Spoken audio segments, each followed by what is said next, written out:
Colleen Sloan. Welcome to the show. Thank you so much, Lisa. I'm so excited to chat with you. I'm really excited to talk about all things nutrition, nutrition coaching, nutritional treatments today. And to kick us off with, I'd love to hear from you. What's the number one thing you're excited for our listeners to learn from our conversation today? Well, I think it's really important for everyone to understand and to deeply believe that we are worth more than our weight is. And, I think it's so crucial to really deeply know that and trust that your identity isn't what the scale says. Your identity isn't wrapped up in your BMI or what the clinician says that you are. You're worth so much more than that. And so I think that if we can have that, perspective, we'll just live such a more beautiful, enriched life. What a beautiful message. I'm excited to dig into all of the things associated with that. And yeah, why don't you tell us how your path was to becoming a registered dietitian? Yeah, so like a lot of 18-year-olds, I was sitting with my dad after high school, and I'm like, Dad, I don't know what I want to do for college. I don't really know what I want to major in. And he's like, you're so smart. You should just become a doctor. And this was true. I am pretty smart and I love medicine. And I had the idea that I wanted to go into medicine. So, okay, but what do I major in, right? Like, what do I decide? And I wasn't interested in biology. I didn't want to do biochemistry or take the traditional route. And so I followed my mom, who was a college textbook sales rep. And I went to a college with her one day, and I actually walked the halls of the nutrition department and got to speak with a lot of dietitians and sort of learn what that curriculum was like. Because prior to that, I had no idea even what a dietitian was. I didn't know that was a field that existed. And that day I told my dad, I'm like, I want to be a dietitian. Like, this sounds awesome. I'm so into health. I was an athlete my entire life, so I was really, really interested in really getting deep into that. And so that led me to pursue my bachelor's degree in nutrition and dietetics from Florida International University. Very cool. Well, it sounds like a good path and love that you just generally express an interest in medicine. And I think most people that are working in the fitness, nutrition sort of space, we all have a similar angle. And yeah, it's great that we can specialize in whatever we are good at. And so what I'm really curious about to start off with, I know we don't have as a primary audience, other practitioners, but nonetheless, maybe even as a patient, you're often wondering, why is my time so short with a registered dietitian, with a physician that I might be seeing? And there you just kind of feel like a number when you have an appointment and they might look at blood work or they might ask you a few basic questions and you're walking out of there either with more question marks or feeling like you didn't really get anything out of that. And so I would love to hear from you for the practitioners more than the patients, perhaps. What are some of your recommendations to avoid that from happening, that your patient walks out feeling like, what just happened? Really nothing. And what are some ways that we can have some nutritional conversations with our patients, even though time is short? You are so right. Time is short, unfortunately. It's especially in America, it is just the way that medicine has gone.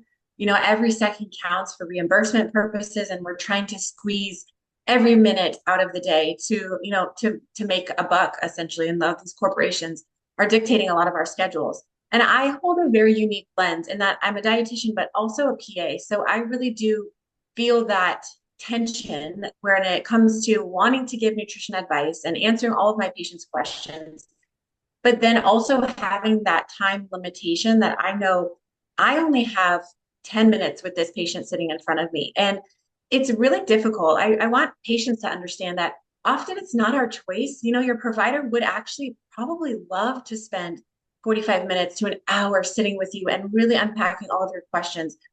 Unfortunately, it's just not the way that medicine is done these days. And I'm hoping that it's changing, right? With a lot of doctors opening up their own private practice and things like that. So hopefully this will change. But we do have to work with what we've got. And I think there are ways to do that. So if you're a clinician, even like a health coach or anything like that, I think the very first thing would be to set the priority and let your patient know upfront, hey, I have 10 minutes, 15 minutes. We've got 5 minutes left today. Or, give them that time frame so they are on the same page with you. and they understand, okay, we've got this limitation. I want to get out the most I can from this. Once you set that expectation, I think a great follow-up question would be, what are the most important things that you wanted to discuss today? Or what are your top three concerns? And I find if you can sort of narrow it down and kind of direct that conversation with your client sitting in front of you, it really helps to kind of tell them, hey, the hangnail that you have or the back pain that you have, if that's not your priority today, let's, put that on the shelf. Let's talk about that next time. I really want to focus on what is your biggest concern.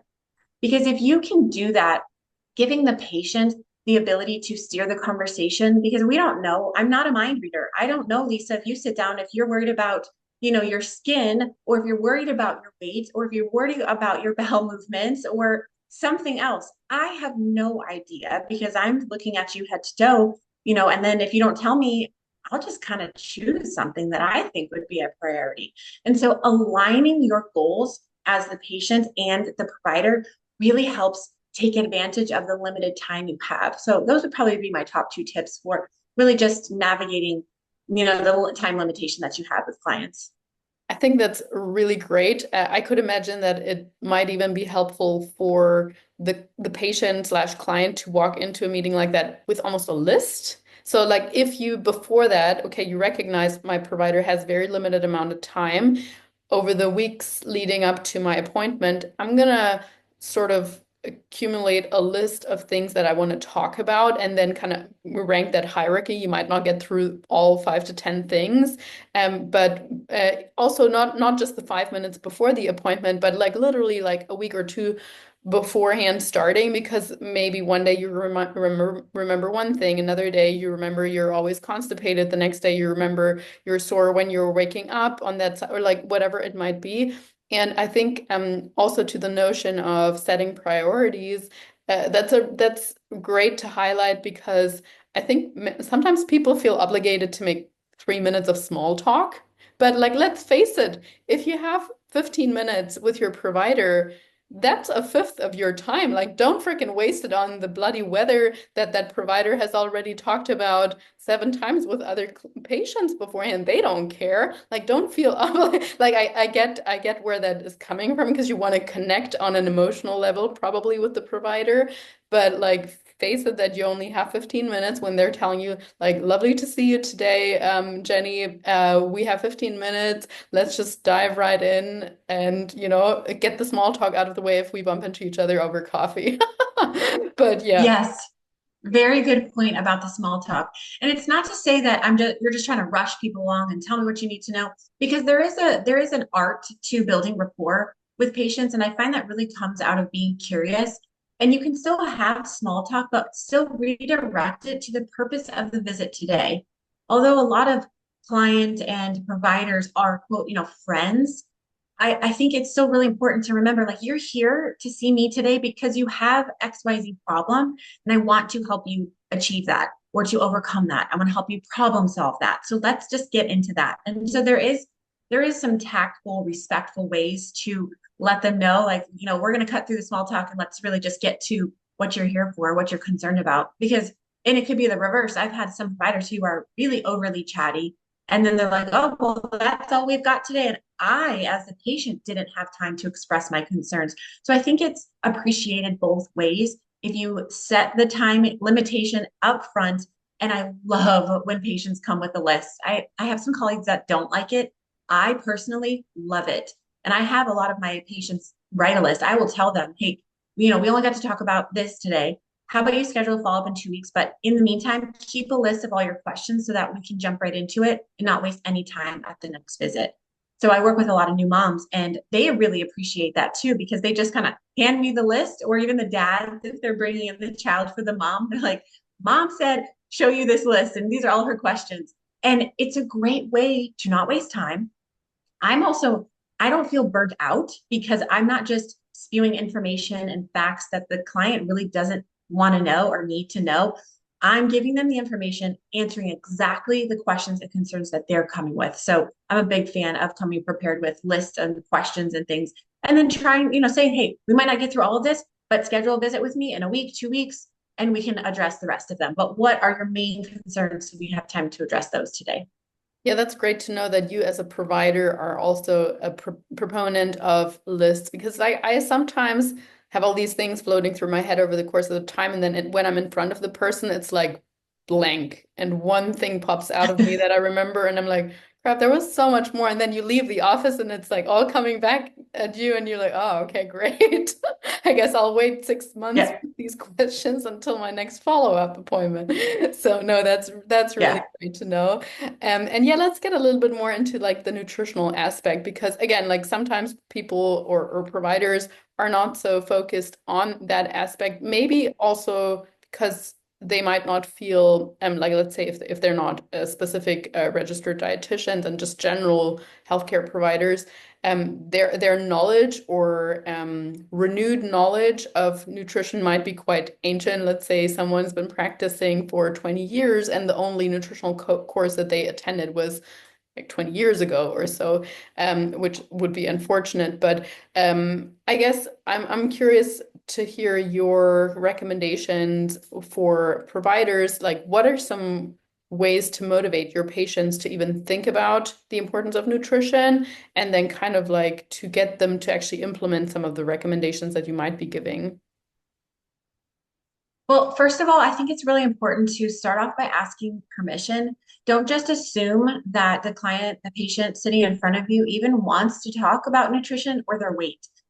Whether they are of healthy weight or in a person in a larger body, don't just assume that they want your opinion on their diet and they want to lose weight.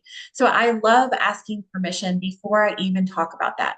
It also shows that you respect the patient, that it's okay if you don't want to talk about this. If this is not your priority, if you came in to talk about your wrist pain and a rash and something else, I'm totally fine if we don't address the nutrition and the weight because you want the patient to feel very comfortable. You want them to feel seen, you want them to feel heard, valued, respected, and not judged. So, a couple ways I like to start this conversation is through asking permission about number one, is it okay if we talk about your weight today? Right? And that's a very simple way, and it's just a simple yes or no question. And if they say no, you do need to respect that. Maybe they're not in that mental frame to have that conversation. Maybe they just had a really bad day or they just don't feel good about their body today and it's not right. We can't push that on them. But if they say yes, that's great. That's an open window to then move into if you're in, pediatrics, showing a growth chart, so you've got changes over time, or if you've been working with this person for a while, you can kind of show them like, this is where you were at last time, and here we are today. And if it's on the increase, the next question that I like to ask is another way to ask permission is, would it be okay if we talked about your nutrition or what your eating habits look like? Again, I'm asking yes or no. Would it be okay? Are you comfortable with? Um, do you mind if we discuss, right? We're talking about nutrition and weight, and these are very personal things that people have a lot of sensitivities to. So we want to be very careful upfront to make sure they're comfortable with it. And then if they are fine with it and they are like, yeah, let's talk about it. I need some advice. I need some help. I lead with curiosity. Instead of just giving the advice and the knowledge that you know of things that you think might help them, you've got to find out more about them before you can just jump and say, oh, you know what? Intermittent fasting worked for me. Why don't you try intermittent fasting? Or you should just be eating plant-based. Like, let's cut out all meat. That might not work for some people. It might for a few, but not for everybody.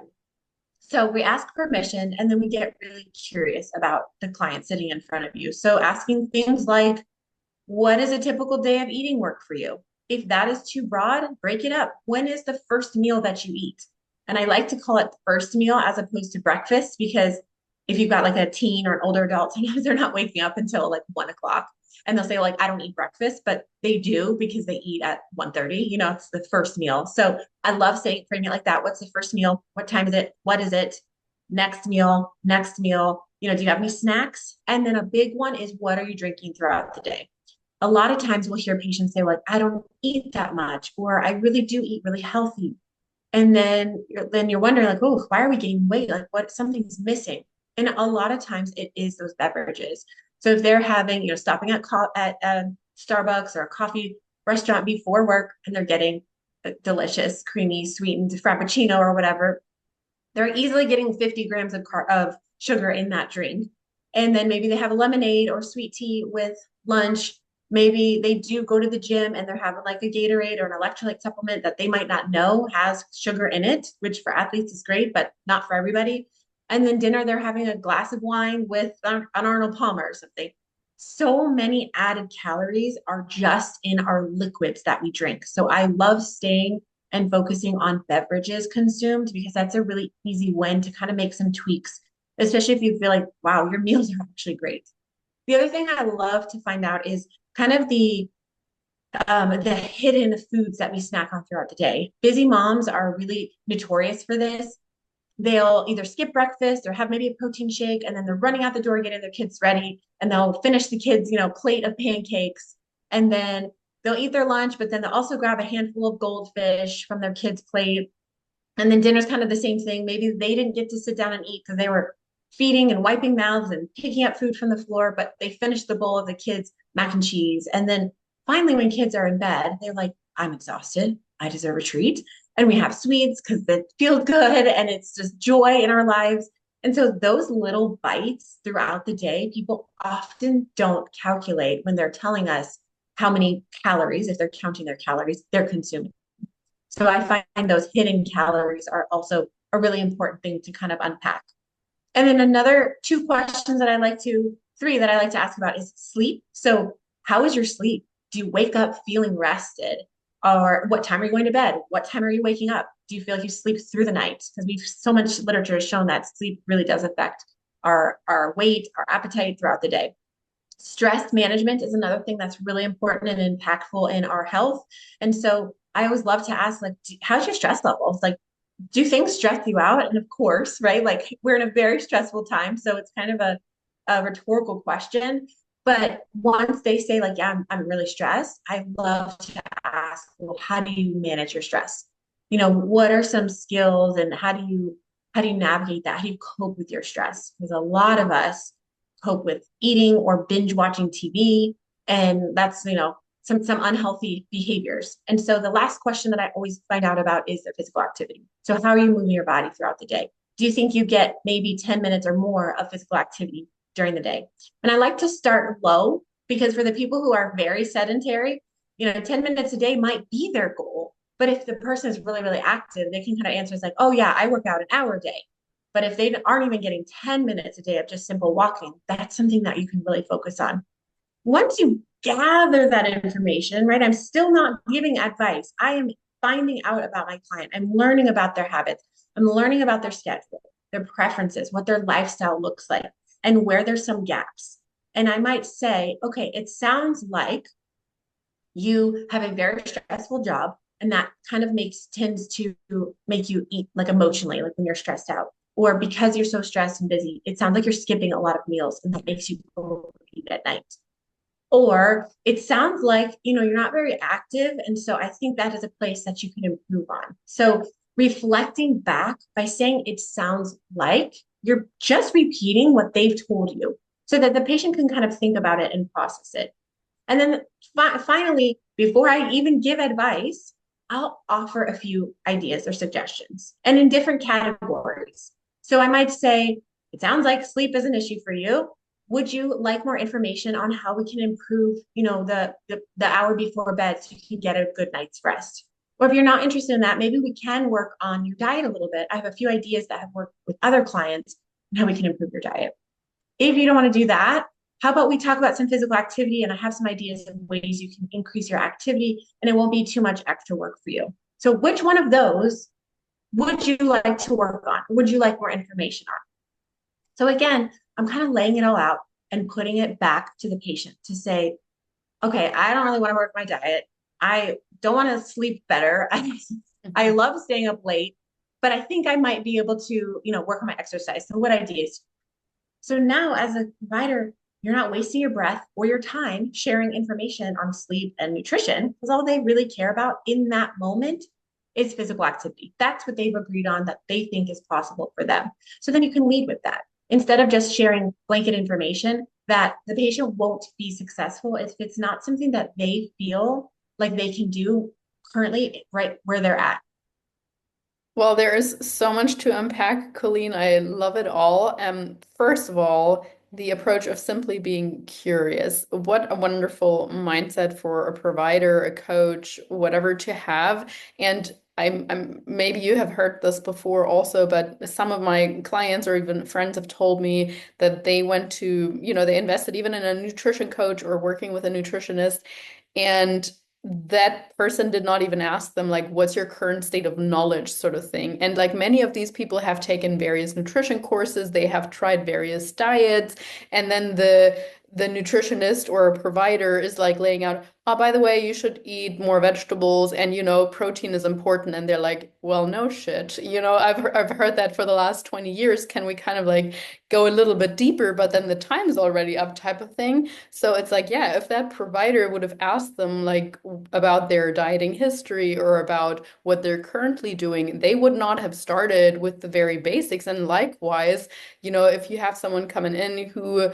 doesn't eat a single piece of green, but you're starting to tell them about, hey, you should get 23 grams of fiber, ideally 16 from soluble and, whatever, 17 from insoluble, that person's gonna be like, what? So yeah, like meeting the person where they're at, I think is so important, and like just having that curiosity, very, very cool. And the other thing that I wanted to touch on, and I think like this is helpful for both providers and also patients, is those little like snacks and licks and bites and zips that we tend to take and we don't even count. So I don't know about you, but if you do or you might start working with someone more in more detail on their nutrition, maybe you get them to give a full dietary record or even get them to track their food. We use an app called MyFitnessPal for that with the clients that we take on.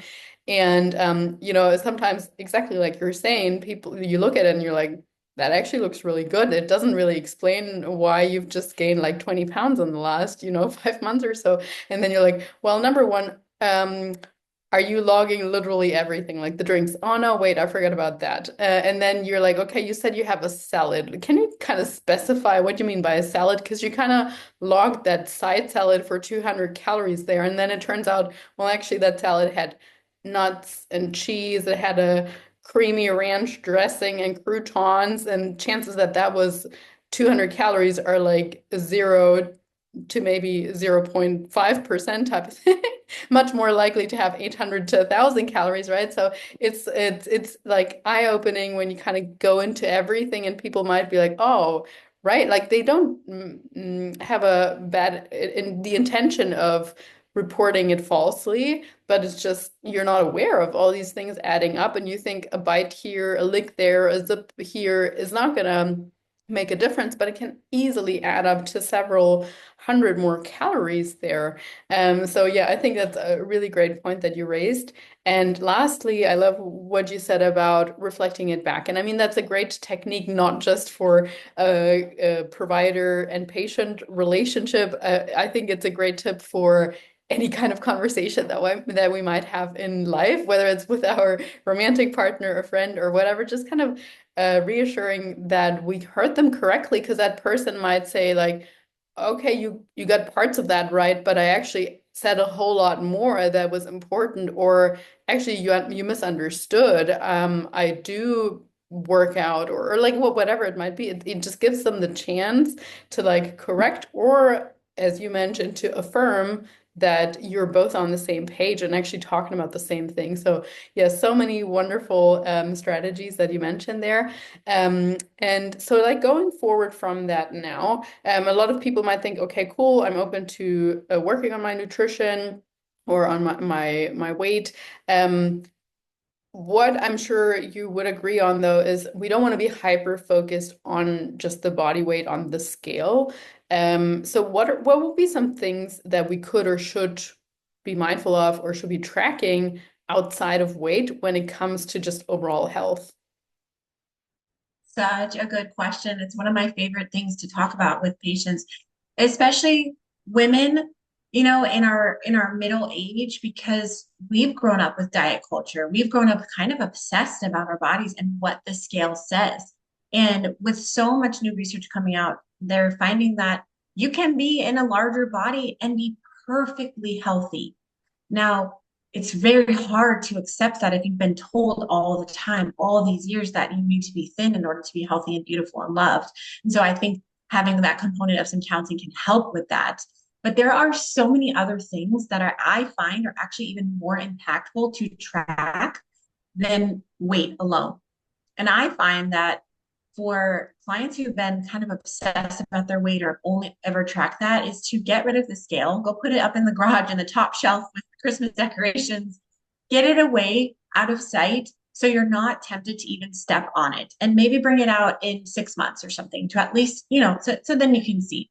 But tracking your weight daily is never really helpful or healthful because our weight fluctuates so much, especially as women, with our hormone changes, our menstruation changes, fluid shifts. I mean, even if you had like a carb heavy meal the day before, you're going to put on at least maybe even 3 to 5 pounds just from water trying to hold on to those carbs. So I always recommend that we track first and foremost other things besides weight. And then weight is sort of going to be a byproduct. We talk about it like weight loss is kind of a side effect of all these behaviors are going to be changing. And so I like to find out if patients want to track anything. Some individuals who are very numbers oriented and they're like, no, I have to track a number. Then I suggest tracking labs and like blood pressure and things like that. So we might do some screening blood work on blood sugar, maybe the A1C, your lipids, your triglycerides. We can track your fatty liver. So get a liver panel and even like blood pressure if blood pressure has been elevated. So those are great numbers to track. And then they can do it, in 3 months and 6 months and something like that, and just kind of see how these nutrition changes are affecting your body, not just your weight. If they are not as interested in labs, or maybe their labs are okay, I always ask them, like, what do you want to do that you can't do now? So, for example, maybe it's a grandparent or a parent, and they're like, I would just love to go to the park with my kid and not be exhausted within 2 minutes. Or I want to get up and down on the ground and playing with my toddler without just my knees hurting, my back hurting. If it is a professional, maybe they're a speaker, they want to feel confident on the stage, right? Or they want to just feel good wearing their suit. They don't want it to feel so tight and uncomfortable. They want it to just be like, I look good. Maybe it's a grandma and her daughter is getting married in 6 months and she's got a sleeveless dress and she really wants to feel beautiful in this dress. Those are some incredible non-scale victories that you can manage and work on with the patient. And I think that's such a helpful practice, is to have the patient write all of those down. Sometimes we'll write their goal or dream weight on a top piece of paper, but underneath that, I would always ask them, like, okay, if you get to this weight, what are all the things you're going to do or feel? And they're going to write, I'm going to feel beautiful, confident, have more energy, maybe more stamina, whether it's in the gym or with your spouse or your significant other. There's so many things. I want to sleep better. I want to just feel better, look good in a bikini. Writing all of those out, and you'll find that really none of them actually have anything to do with their weight. It actually has to do with all of these other things. So that's where I would direct that conversation. If it's really getting too weight obsessed, is just talking about some of those non-scale victories that you can track and then celebrate that with them. Oh yeah, great addition there at the end with regards to celebrating that, because I think sometimes we're just like we might see it on paper and we're like, oh, okay, cool, that improved, and it's like, hey, you put in the work. Let's make sure we're celebrating that. Or even things I could imagine tracking things like HRV, for example, could be a cool thing to focus on when you're super stressed, you're not sleeping that well, you're not recovering that well. Let's make sure we're looking at that a little bit, not like hyper focusing on it and not directing our workouts completely just according to that or so. But that could be a good goal to have, that we're bringing up your monthly average from half a year ago over the next few months or so. Or then again, like tracking lifts in the gym, like you mentioned, or even just like movement patterns or anything like that. I could imagine even things like hey, have we included five different kinds of vegetables in your day? Because I know that you really don't like them, but let's try to get them in. I guess on that point, do you have any specific recommendations for how people that are a little bit more picky, how they can incorporate more micronutrient dense foods into their diet? Oh, this is such a good question. And, we tend to think of like picky eaters as kids, but it's so funny because adults are kind of selective too. Like we all have preferences. There's not a lot of people that I know that are like, oh yeah, I love all fruits and veggies, right? We've got our handful of ones that we continue to go to. And some people it's none or maybe one. And so I like to start there. Can you name one vegetable or one fruit that you actually like? 99% of the time, I would say majority of people have at least one that they don't absolutely detest. And so I'll start and say, okay, if you don't mind broccoli, can you just double the portion that you're already consuming? Can we get more of it into your diet? And if they're like, oh yeah, I could totally do that, great.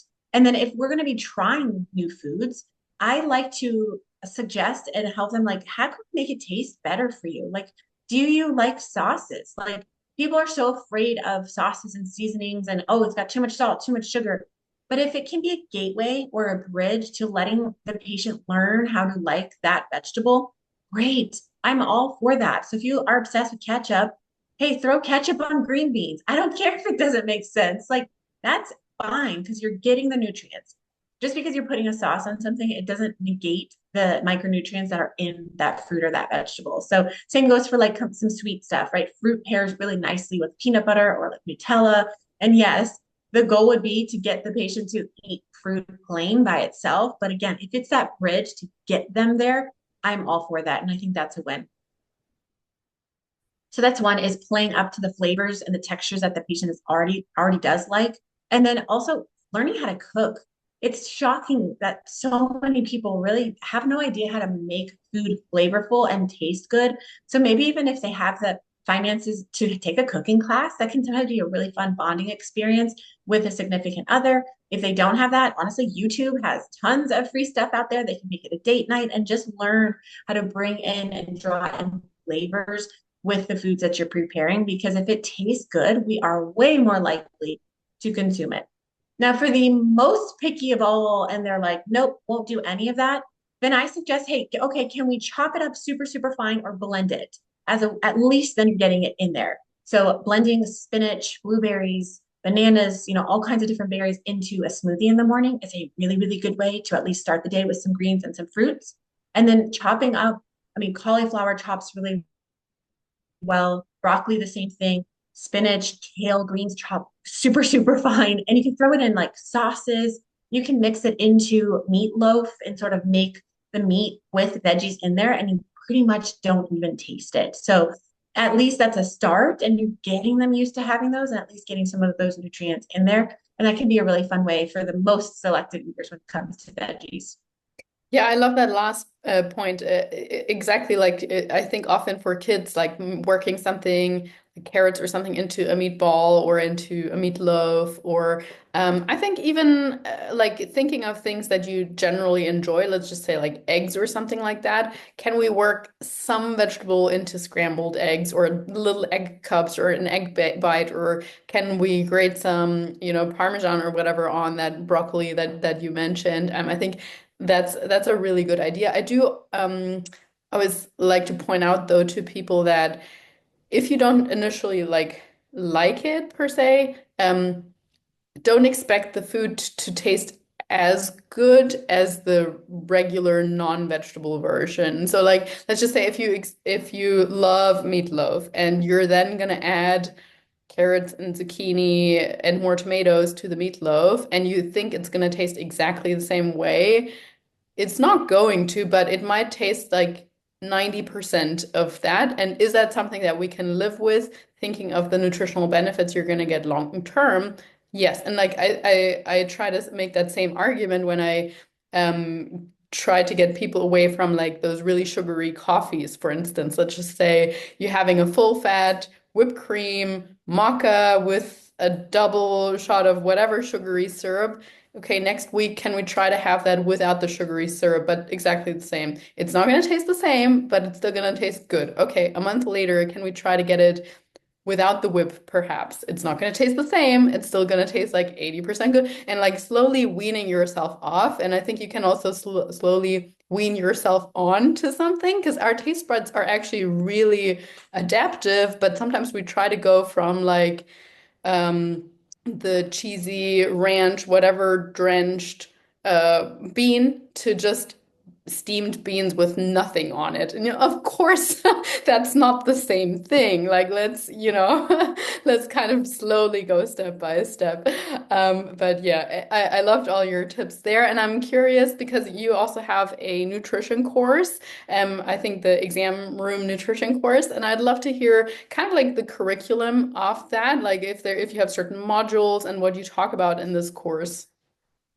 Yeah, absolutely. I'm really excited for this course because it's dedicated for clinicians or health professionals, so coaches, dietitians, PAs, NPs, doctors. It's not necessarily for the lay public, although the information would be helpful, but it's also has approved for medical continuing education. So that's a really nice value there. But the goal is for clinicians who want to learn more about nutrition for weight management and nutrition counseling. Because it's one thing to have the knowledge about how to get a patient to lose weight, get them to their optimal, their goal weight. It's another with the language to use and how to motivate patients, how to get them to actually change, right? That is like probably the most frustrating part of working in patient care. And honestly, probably with ourselves, we get really frustrated. We're like, I want to do this, but why on earth can't I do it? And so there's a lot of different strategies and throughout the course that help with navigating that. And so it kind of walks you through, I think there's 12 or 13 different modules. I'm a speaker for a few, but I've also brought in a lot of different professionals because I'm also a proponent of it not being an expert in everything and bringing in someone who is. And so I don't, for example, prescribe GLP-1 medications. So I brought in a doctor who does. And she did that module on going over the medications, who qualifies, how to troubleshoot them, how to, titrate up or down. So there's a module directly related to anti-obesity medications. We've got stuff from starting out to like how when a patient asks like, hey, what diet should I go on? Sort of how to navigate that, how to offer those options and help your patient choose one that might be appropriate for them. And then it might be totally different for the next patient. So sort of determining the best dietary approach for that patient in front of you. And then some of those counseling skills of getting the patient motivated, helping them change, helping them set those goals and maintain them. And then we also talked about body composition a lot. So why we're moving away from BMI and other things to track, like we discussed, talking about those non-scale victories. And then more towards the end, we do discuss a few counseling tips like intuitive eating and motivational interviewing. So a few of those strategies that work really well for a lot of patients who maybe are just struggling to find that internal motivation or who've maybe been on the yo-yo dieting, wheel forever and how to help them get off of that. And then one of the final courses is navigating failures. So, if the patient has just been, I'm trying, or I've like lost weight, gained weight, lost weight, gained weight, how do we help them with that mindset and reminding them that they aren't a failure, that just that plan or that program that they were on failed them. And then we can readjust and work in those areas. And then I have a few special population modules talking about women, so perimenopause and menopause, because that field is very different from maybe a young 20-year-old who wants to lose weight versus a 45, 55-year-old woman who wants to lose weight. And so we have a whole module dedicated on that type of nutrition counseling for that individual. And then same for bariatric patients. So either if they are considering bariatric surgery or have had bariatric surgery, how do we help them navigate their nutrition? So really comprehensive. I'm really, really excited about this course. And we'll also have, private community for that ongoing support. So we can discuss some patient cases, a couple of Q&As with some of the speakers. So a really, really comprehensive program that I'm just super excited to have available. Sounds really cool. I'm definitely going to make sure to link it in the show notes so people can go and check it out. It certainly sounds like you're providing a lot of value, and I love how you're getting experts in to just speak more about these specific topics. And yet, to round us off with, I'd love to kind of go back to where we started with regards to our objective also for this chat today. And I think we touched a little bit on it in the sense of letting go of that self-worth connection to the scale.